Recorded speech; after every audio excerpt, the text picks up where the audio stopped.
Like most Canadians, I've been glued to the media over the last month while I watched the Freedom Convoy truckers occupy Ottawa, and then the consequences as the federal government applied or invoked the Canadian Emergencies Act. And how do we understand these things? Seems like it started a political brush fire across the country. So I'm going to talk to Frank Graves, who is the president of EKOS Research Associates in Ottawa, about that. And so welcome to the interview, Frank. Glad to be here. What the heck is Northern populism or ordered populism? You've written about this a fair amount. You have polling data. I'm very curious about your insights into that kind of populism. Well, yeah, first, and it's good to define it as a type of populism, because populism itself is ideologically thin. It can be expressed on the center, on the right, on the left. Sometimes that populism from the center has worked out well in case of things like the New Deal, which emanated from Roosevelt, who was a populist. The particular brand that we're talking about, though, which is we call ordered, which is a politer expression of what was called authoritarian populism, it never works out well, unfortunately. It either ends up being deeply disappointing to the people following it, or it can be a disaster. And in fact, the original theory of the authoritarian personality, which was developed by Adorno and some social psychologists who came from Europe, Germany specifically after the war, trying to figure out what went wrong. And their best answer was it was the exploitation of this type of personality or worldview, which triggered a reflex, an authoritarian reflex under certain conditions.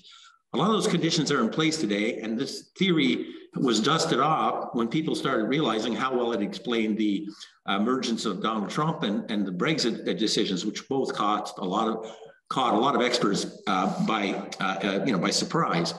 We'd been looking at this in Canada, and there was a lot of skepticism whether this was going on in Canada. A lot of people said no, and the typical response was somewhere on a range from sneering to denial. But we actually showed empirically that this model fit extraordinarily well. And it's now, although some of this polarization around this authoritarian reflex has abated in the early stages of the pandemic, it's actually expressing itself even more fiercely today. So I'm disappointed that the initial analysis was right, because it's not a good thing. Frank, what is the evidence for ordered populism in Canada? Well, we measure it a number of ways, but the core indicator is an index, which is a derivation of something that was originally developed by Theodore Adorno. And there's been various iterations through time, including one with a well-known Canadian psychologist who came up with what he called RWA scale, or right-wing authoritarianism. But basically, the questions ask nothing about politics. They ask questions about child rearing. When you're raising a child, is it more important to stress obedience or creativity? When you're raising a child, is it more important to stress reason or morality?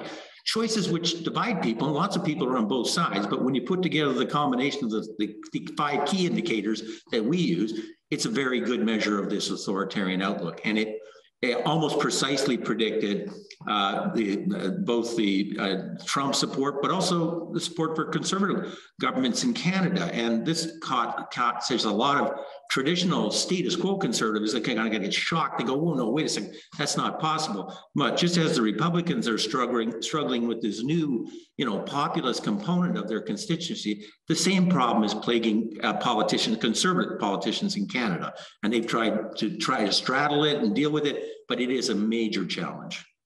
So some of the characteristics, as I understand it, you and I follow each other on Twitter, and I've read your tweets about this for the last couple of years with great interest. And some of the things that you flagged are mistrust in science and government, hostility to outgroups, which I assume would be like immigrants or racialized citizens, climate denial, and of course we have anti-vax and anti-mask groups now during the pandemic. If I got that right, that's primarily the characteristics in Canada? Yeah, those are some of the main expressions. And obviously, none of these are particularly bluntly very healthy. Like when you have a society where a large segment feel that the country and the government are 100% moving in the wrong direction. This institutional mistrust isn't just to science, it also applies to government, to media, which becomes fake news. And It's also linked to really a deep sense of economic pessimism and a feeling that your future is imperiled, that your sense of status and identity is threatened, and hence it kind of stimulates things like hostility to outgroups, which is an academic term for racism, bluntly.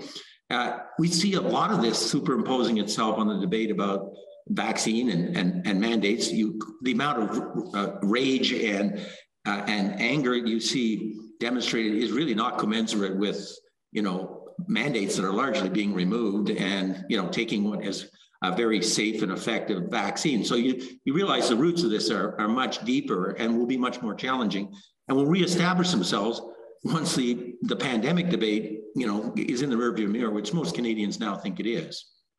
Now, Frank, Energy Media has done a lot of work on the global energy transition, the energy transition in Canada, and it clearly is a transformation not just of the energy system, but really the economies that depend on that energy system. And so people, some jobs are in decline, new jobs are being created. It's a time of great disruption during the 2020s. How does that play into ordered authoritarianism or ordered populism? It is a key factor. I mean, the international literature suggests that there's several key ingredients that produce an authoritarian reflex. One is economic despair. There's arguments about whether or not pocketbook issues or economic issues were actually more important in some of the exit polling. Whatever their importance today, they, I think, are the triggers that put things into motion. And it also, so for example, at the beginning of the century in both Canada and the United States, about 70% of people said, I'm a member of the middle class, that's self-identified. In both countries, that's dropped by about 20%. And that's not because people are going into the upper class, they're falling into the working class. Think about, for example, the truckers. Elon Musk may be cheering them on, but he's creating autonomous electric vehicles. They'll probably mean somewhere down the road, 5 years, 10 years, there won't be big rigs with human operators. And so that sense of dislocation, which is immersed in your identity, is something which produces this kind of response. And a lot of the response is the people who are, and the other really interesting new factor, and actually interesting is probably the wrong way to put it, disturbing, is the role of disinformation, which is fueling all this. So a lot of these individuals who have this outlook, they're bluntly low information consumers or citizens. They tend to not look at mainstream media. They don't pay much attention to, public health experts who they don't trust, but they are over-consuming social media, and particularly some types of social media, notably things like YouTube and Facebook. And the degree to which they are, we can show empirically that they are actually believe a lot of things which are just frankly untrue. And when we look and compare these measures of disinformation, things like, do you think that the vaccine was created in a lab and then released? Or do you think it will alter your DNA? Or do you think it will make you infertile? All things which are demonstrably untrue. But sizable portions actually either believe this or they're not sure. And the more we move up this the spectrum of disinformation, the more you see, in fact, in the most disinformed, there's 100% mistrust in science, 100% opposition to vaccines. Yeah, and to the point you make, the transformation from maybe a post-carbon economy is one that's really also, I think, will be coming in a sharper focus as the debate about the pandemic fades. Now, Frank, I've been watching the evolution of the Conservative Party over decades, really, since I first voted back in the 1977. It's a long time to be, and I've watched them go through various iterations.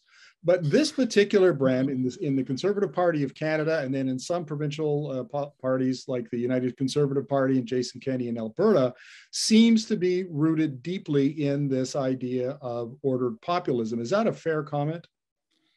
They will probably say it's not, for whatever reasons. Most of my friends and colleagues who are conservatives find it anathema that the party actually has to really deal with this group. And in fact, so I find there's a lot of denial going on, although I think some of the shrewder ones would understand that. And I believe, at least at the federal level, that the Conservative Party has made an explicit decision that they're going to make sure that they capture this kind of base, absorb some of those disaffected voters who felt they weren't talking enough of this game and who went to the People's Party. And then they're just, that gives them about 25%. And then they hope that they can find another 7-8%, which is all you need to win government in Canada. Remember, our political landscape is far more polarized and fragmented than it's ever been. In fact, Canadians tell me this. Only 16% disagree with the statement, Canada has never been more polarized. And so the path to political success, and remember, in a first past the post system, the yardstick for success is much humbler than it would be in the United States, where this force is actually somewhat larger. Okay, Frank, we've identified the problem and some of the causes of the problem. What do we do about the problem? Yeah, that's the really challenging problem. There are short-term, medium-term, and longer-term solutions, I believe. In the short term, for example, I also work on a federal task force on vaccine confidence, and it's become very clear that this disinformed, mistrustful group, without the prompts of a passport, which they find anathema, will not get vaccinated. But they did. And in fact, we find a really interesting phenomenon now that those who have got 2 doses but are not getting a 3rd dose are actually looking more like the supporters of the protest than are those who gotten 3 doses, which is roughly 50% of Canadians. So that's definitely a factor. And in the short term, you need methods which secure public health, and they involve, nobody likes to have, mandates or, prescriptions which are encouraged. You won't get on a train or a plane, but they have worked. In the medium term, I think I would put at the top, the pinnacle of the areas that we're kind of exposed and aren't dealing with it. How do you deal with this information? And the evidence is that's extraordinarily difficult. Once an individual becomes radicalized or has an extreme disinformation, they're not listening to other sources. And the idea that, I'll show you the facts and what kind of reason is true. No, they're not at all. This is being driven by moral certainty. And so we need to have a much better toolkit for understanding the sources of disinformation. And maybe that involves things like, a better regulatory framework, cooperation with other countries that are facing the same thing. But I would put that as a really high priority target. And by the way, some of this disinformation is not just it's coming as a tool of statecraft from places like Russia, just trying to cause havoc and destabilize our democracy. The third thing is perhaps the most challenging, and if you see this rooted in a collapse of shared prosperity and kind of the middle class dream was no longer on, and the people, by the way, who are supporting the protest, their level of economic despair is really very striking. They're way more likely to think the economy is in a state of depression or severe recession, which isn't true. They don't see the future. By the way, this is not older Canada. This is generationally about under 50 Canada who thinks there's, a certain portion, particularly those with non-university education, non-professional, they feel, there's no place for me in this economy. My parents and grandparents all had the middle class dream. They got a house, which is no longer. So if you really want to confront the key drivers, it's rebuilding an economy which is more inclusive rather than extractive.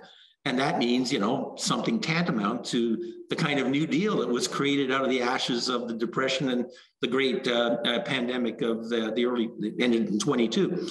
But if you think about it, those set of really extraordinary policy measures, creating, bringing a social safety net in from Bismarck, creating minimum wage, trade unions, massive public works, Bretton Woods, dismantling oligopolies. That was a tremendously bold thing. It worked out really well for a long time, but it's now collapsed. And I think if you really want to go to the source of this, you really have to create something which produces an economic narrative of hope, where everybody sees a future which is secure and which has some status and sense of worth. Final question, Frank, because as I listen to you, I'm struck by the imperative to act. My sense is that if we don't get on top of this, that we're going to keep sliding into more and more authoritarian populism. Is that fair to say? Yeah, once this thing gets out of the genie's out of the bottle, it's really hard to contain it. And it can become really a terrible problem for societies. So yes, we definitely, now I think there is a will to deal with this. About 2/3 of Canadians say that they don't want to go back to the old normal. They're looking for a redefinition of the post-pandemic society, which produces a better balance of social and economic goals. And so I think the opportunity does exist. And interestingly, although there's tremendous disagreement on some of the core policy questions like climate change, there is agreement across both those who are attracted to the populist side and the other more open portion of our society about things like we need to look at new measures like wealth taxes. We need to look at measures to recoup some of the excessive windfall profits that have gone to some of the corporate sector during the pandemic. And so we need to rebuild our own manufacturing capacity as a response to the fragility of supply chains. And maybe that includes an electric future as well. So there are some antidotes, but they will require, some pretty bold action. We'll see if governments are up to that. Well, Frank, thank you very much for your insights. I understand ordered and authoritarian populism much better, particularly the threat to Canada. I think all Canadians have to pay attention to this, and hopefully many of them will get to view this interview. Thank you very much for this. Thank you.